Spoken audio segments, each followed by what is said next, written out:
கடலுக்குள் கலக்கலான ஒரு உலகம் இருந்தது. அங்கேதான் நம்ம குட்டி மீன் கும்மி. கும்மிக்கு ஒரே ஒரு ஹாபி, பபுள் விடுறது.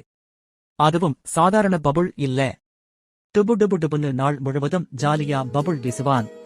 ஒரு நாள் கும்மி ரொம்ப சீன் போட்டது. இன்று நான் ஜம்போ பபுள் போட போறேன்னு சீன் போட்டான்.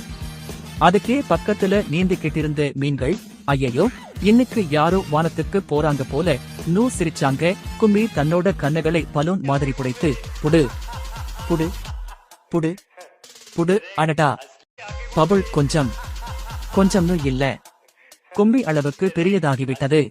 சுடுசுடுன்னு அந்த பபுள் கும்மியையே தூக்கிக்கிட்டு மேலே போச்சு. கும்மி பயந்து கத்தினான், அம்மா நான் கடலிலிருந்து மேல பிளாட்டுக்கு போயிட்டுவேனா? பக்கத்துல இருந்து மீன்கள் எல்லாம் கீழே இருந்து கை அசைக்க, போகட்டும்னு மேல போறதுக்கு டோகன் வாங்கிட்டியா?ன்னு கிண்டல் செய்தார்கள். பபுள் மேலே மேலே மேலே போயிட்டு இருந்துச்சு. ஒரு சண்டை கிளைமாக்ஸ் மாதிரி பாம் உடைஞ்சது. அது உடைஞ்சதும் கும்மி சப்பு கீழே விழுந்து ஒரே ஸ்பிளாஷ்.